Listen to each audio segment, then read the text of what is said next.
You know that saying, good fences make good neighbors? Well, what if the neighbor doesn't respect the fence or your life?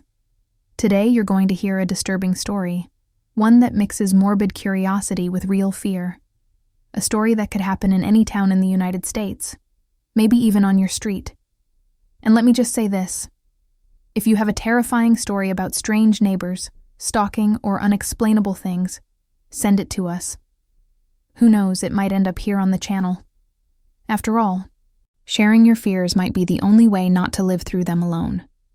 Now, get ready, because this story starts in a very ordinary way, with moving into a new house, and ends in a way you'll never forget.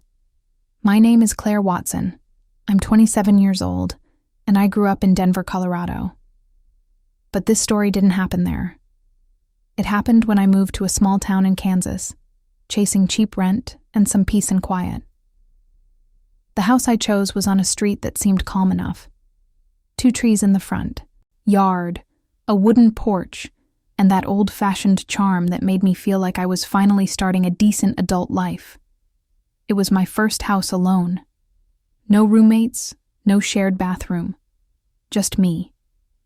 The only detail was the neighbor at house number 42, next door. The realtor told me he had lived there for decades, a reserved man, but harmless. His name? Mr. Howard. In the first week, I didn't see him in person, but I saw signs of his presence. Lights on late at night, curtains always closed, and an old, blue pickup truck parked in the exact same spot every single day. In the second week, I saw him for the first time. He was in the yard, standing still, staring at me as I unloaded groceries from the car. He didn't wave. He didn't smile. He just stared. I smiled and said, "Good afternoon, Mr. Howard." He didn't answer. He just turned around and went inside. I didn't think much of it. Small towns are full of weird people, I told myself. But something about him unsettled me. Those unblinking eyes. That fixed stare. Over time, I noticed a disturbing pattern. Every night, when I turned off the lights to sleep, I felt his presence. I'd close my bedroom curtains, but still, I knew. He was at his window, looking into mine. It wasn't paranoia. I could see the reflection of his glasses in the dark. A faint glint, motionless, always in the same spot. I started sleeping badly. I put up thicker curtains, but the sensation remained. I was being watched. In the third week, I found something strange in my yard. An object carefully placed on the doorstep. An old porcelain doll, its face cracked, wearing a dusty blue dress. There was no note, but there didn't need to be. It could only have come from him. I returned it, leaving the doll on his front lawn. The next day, the doll was back on my doorstep. This time with a red ribbon tied around its neck. That's when I started locking not just the doors, but the windows too. One Friday at dawn, I woke to a metallic sound in the kitchen. My heart pounded. I grabbed my phone, tiptoed, trying not to make noise. When I turned on the light, nothing was out of place. The window was closed, the door too. But on the counter was a handprint, smeared in dirt. A hand that wasn't mine. I stayed awake the rest of the night, sitting against the wall with a kitchen knife in my hand. And for the first time, I asked myself, had he already been inside before? After that night, I wasn't the same. I couldn't lie to myself anymore. Mr. Howard wasn't just a strange old man. Something about him went beyond odd. It was threatening. I started writing everything down in a notebook. Times, sounds, lights. I needed a record in case I had to call the police. Deep down, I still hoped I was exaggerating. But with every note I took, my certainty grew. This wasn't paranoia. The next morning, I bought a cheap little camera, one of those that connects to your phone, and hid it on my bedroom windowsill, pointing toward his house. Not to spy on him, but to prove that he was spying on me. The first night, nothing happened. The second night, around 2:43 a.m., movement. A shadow crawling in the yard between our houses. Someone crouching, creeping by the fence. The image was blurry, but you could make out a human shape. When I zoomed in on my phone, I nearly dropped it. His face was tilted up, staring straight into the camera, like he knew I was recording. The next morning, I found something even more bizarre. The windows in my kitchen were open from the inside. I had locked everything before bed. I ran to check the back door. It was unlocked too. Nothing was stolen. Nothing out of place. Except for a spoon on the table, perfectly clean, with a single gray hair laid across it. That afternoon, I went to the police. The officer listened with disinterest and told me that without clear proof, there was nothing they could do. Maybe an animal got in, he suggested. I could only laugh nervously. An animal that unlocks windows and leaves spoons on the table? That night, my phone rang. Unknown number. Claire. The voice was raspy, low, dragged out. You shouldn't have shown the tape to anyone. My blood froze. I hadn't shown the recording to anyone but the cop. Who is this? My voice shook. The line went dead. I rushed to my computer, opened the camera folder. The file from the night before was gone. The next day, I decided to confront him. I waited until I saw him outside, watering his plants. I walked over with my phone in hand, recording. Mr. Howard, I said firmly, I know you've been coming into my house. If this continues, I'll call the police. He stopped watering, didn't look at me, stayed still, face down. Then slowly, he raised his head. His eyes were blank, almost emotionless. I've never been inside your house, he said in a chillingly calm voice. But she has. I stepped back. What do you mean, she? Who is she? He smiled. It was the first time I'd ever seen him smile, and it was worse than any neutral expression. You'll see. That night, I heard a metallic sound in the yard. I ran out with a flashlight and found something leaning against my back door. An old leather-bound journal, tied with a ribbon. Inside, page after page handwritten, with dates starting in 1981. At first, it seemed like an ordinary diary. Notes about the weather, grocery shopping, home repairs. But as I read on, something shifted. The pages spoke of her. She came again. She walked through the walls. She won't let me sleep. Today, she stood at the window watching me. She doesn't blink. She whispers that she will choose another. I just have to wait. The name in the diary was Howard Miller, the same Mr. Howard from House 42, but the handwriting in the last pages was different, more hurried, shaky. I closed the diary with trembling hands, feeling as though something was behind me. I turned slowly and saw a shadow crawl across the room. It wasn't mine. I ran to turn on all the lights. Nothing there.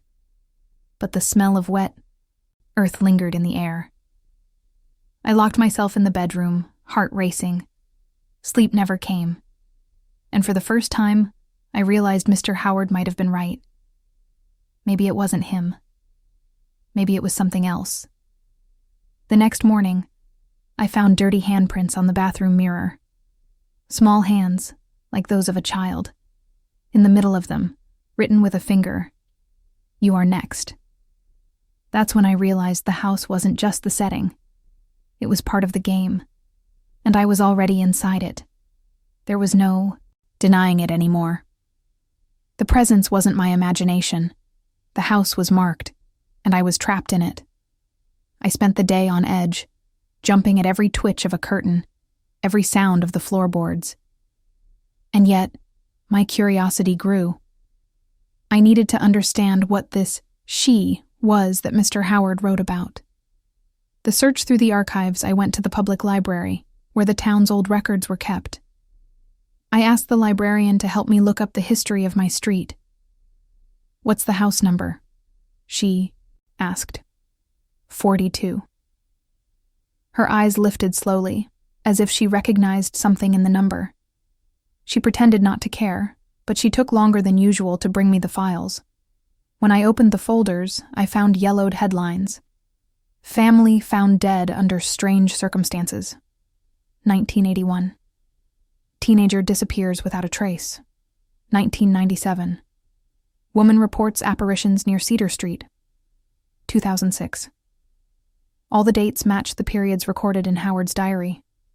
Among the documents, one photograph caught my eye. It was the front of house number 42, taken in 1981.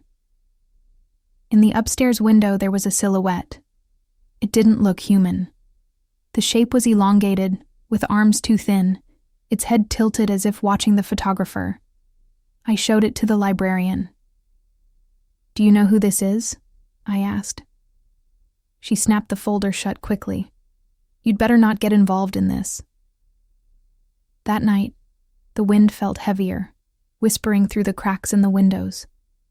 I had barely shut the door when I heard footsteps upstairs. I froze in the middle of the living room, took a deep breath. I was alone. I climbed the stairs slowly, each step groaning. At the end of the hall, the guest room door was open. I never left it that way. I went inside. The old mirror leaning against the wall reflected my face. And behind me, for a moment, I saw something else.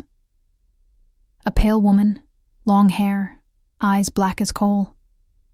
So close I could feel her breath on my neck. I spun around immediately. Nothing. But the mirror was still trembling, as if it had just been touched. The next day, I knocked on Mr. Howard's door. I didn't want to, but I needed answers. He opened right away, as if he'd been waiting.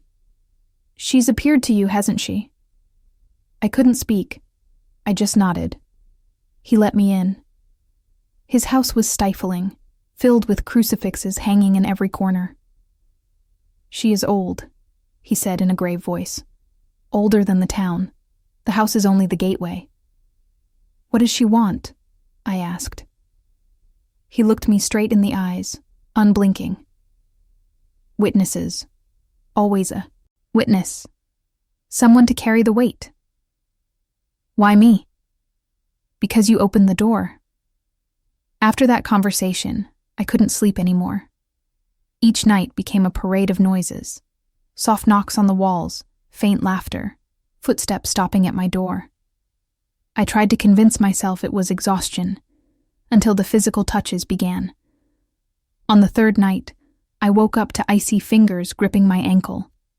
I screamed and turned on the light, but no one was there. Still, the mark remained. 4 purple bruises, as if small hands had squeezed my skin.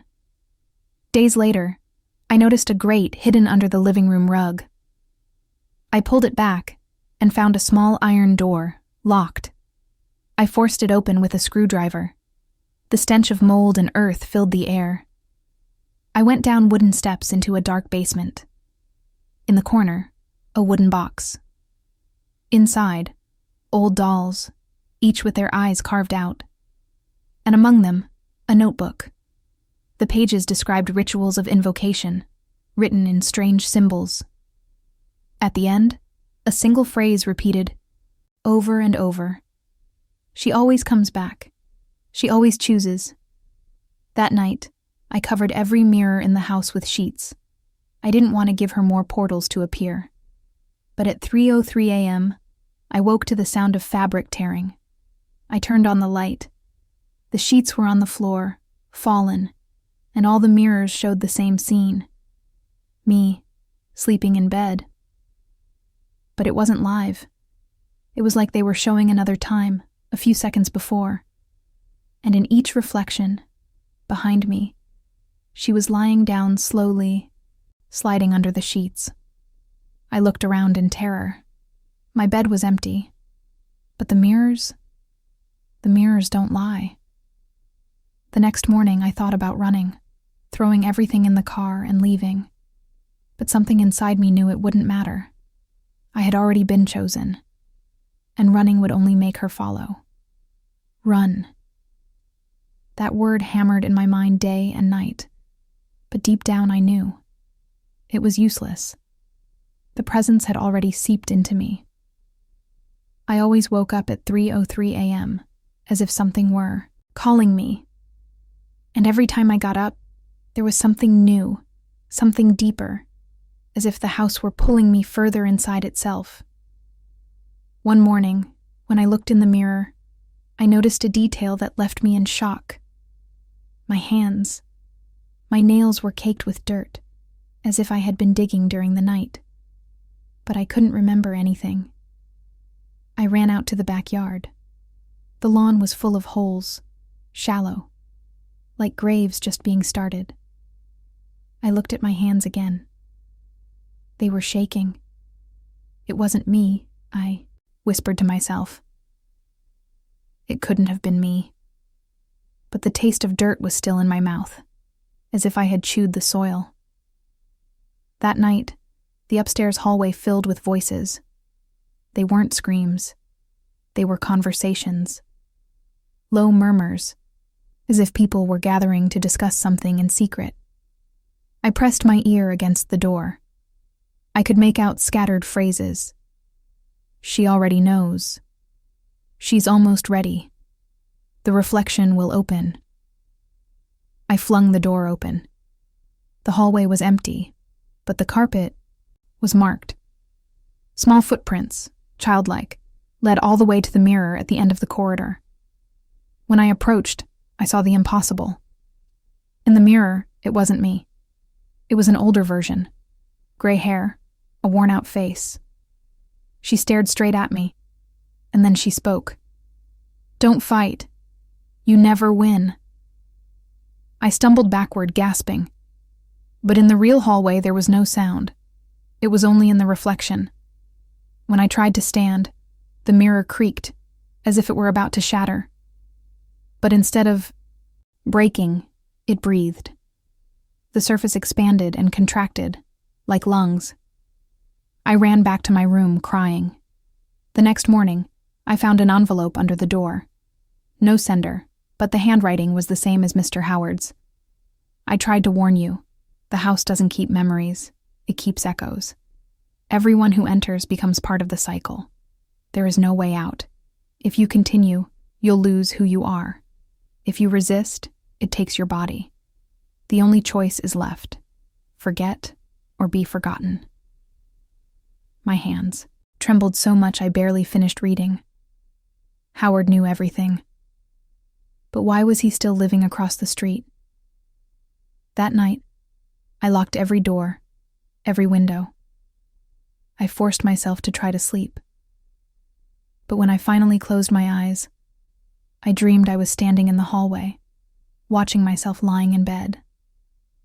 It was as if I had two consciousnesses, one inside the body, the other outside, observing. And then, in the dream, she walked down the hallway. Her feet never touched the floor, only glided. She entered the room, looked at the sleeping version of me, and smiled. When I woke up, there were handprints on the headboard. Small, like a child's, but cold, still damp, as if they had just been left there seconds before. Desperate, I went to Howard. I banged on his door. No answer. I tried the knob. It was unlocked. The house was silent. Crucifixes fallen to the ground. Candles burned out. Papers torn apart. And in the center of the room, I found Howard. Sitting in his armchair, eyes open, but lifeless. His mouth wide open, frozen in a silent scream. On his lap, a notebook with just one phrase written, repeated dozens of times. "She's already out of the mirror." I ran before I could think. But the worst part was when I returned home. In my hallway, there was a crucifix identical to Howard's, nailed to the wall. I had never put it there, The following nights were torture. Doors slammed on their own, objects dragged across the floor. But the worst was the smell. An odor of iron, of blood. It always came from the basement. Finally, I gathered courage and went down. The box of dolls was still there. But now, among them, there was something new. A portrait of me. Me, sleeping. The photo was recent, taken in my own room. From that day on, I started losing control of my mind. I woke up in different places in the house, with no memory of how I got there. Once, I found myself in front of the hallway mirror, scratching my own face with my nails. But in the reflection, it wasn't me doing it. It was her. And when I screamed, the sound didn't come from my mouth. It came from the mirror. That night, I heard her voice for the first time, clear, inside my room. You are no longer just you. Either let me in, or you'll be trapped here forever. The light bulb burst. The room plunged into darkness. And then, the mirror in the corner began to glow. It didn't reflect the room. It showed only an open doorway, leading to a corridor that didn't exist. I knew. That was the choice. Enter, or be devoured little by little. The corridor inside the mirror shimmered as if wet, every inch covered by a distorted reflection of something that wasn't my world. My heart pounded so hard it felt like it would burst. Her voice echoed through the room, deep and sweet at the same time, as if she knew my most intimate fears. Come. Here there's no pain, only eternity. My hand lifted on its own, pulled by an invisible thread. I stretched my fingers to touch the surface of the glass. But there was no glass. It was liquid, cold as ice, dripping down my skin. For an instant, I felt peace, as if the weight of the past days had evaporated. No bad memories, no pain, just silence. But then, at the far end of the corridor, something moved. Silhouettes, many of them. Men, women, children, all standing still, their eyes black and hollow, staring at me as if they were waiting. And among them was Howard. He opened his mouth, but no sound came. Only after a few seconds, I heard his voice inside my head. Don't go in. Never go in. She lies. The illusion that had seemed calm collapsed in seconds. The corridor glowed red, as if its walls were coated in fresh blood. The metallic stench filled my mouth. I pulled my hand back, but something grabbed my wrist from inside the mirror. A pale, thin, icy hand. The same one I had seen so many times in the reflection. She pulled me, and I fought. The entire house shook. Doors slammed. Windows shattered all at once. Lights flickered like lightning, trapped inside. I fell to the floor, dragged by the force. My fingers dug into the carpet, but it was like being sucked into an invisible ocean. It's useless to resist, the voice said. You are already part of me. With my last strength, I grabbed something on the floor, the crucifix that had appeared on the wall. I clutched it tightly and pressed it against the mirror. A deafening scream filled the house. It wasn't human. The corridor inside the reflection collapsed like glass shattering, into 1,000 pieces. The mirror cracked from top to bottom. The hand holding me dissolved into black dust. I fell back, gasping, drained. For minutes I heard nothing. The house was quiet. Too quiet. I struggled to my feet and looked at the mirror. It was cracked, but still whole. And in the reflection, there was no me. There was nothing. Just a gray void, shapeless. Then slowly, a silhouette began to form. It wasn't the woman anymore. It was me.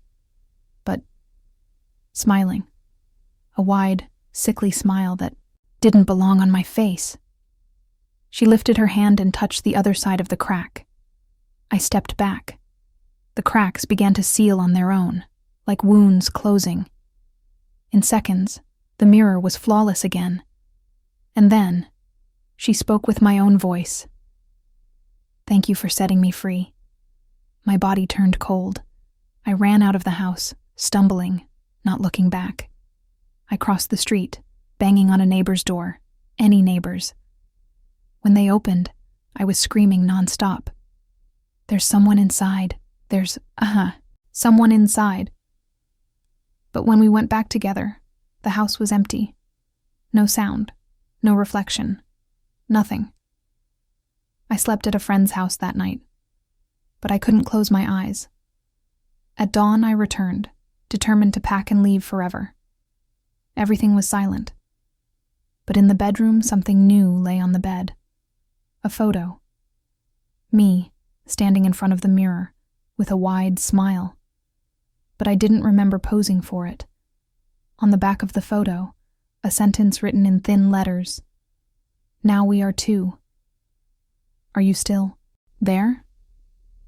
Then maybe you've realized the real curse was never the house.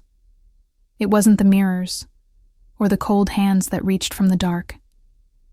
The most terrifying thing is the thought that what we fear most might live inside us.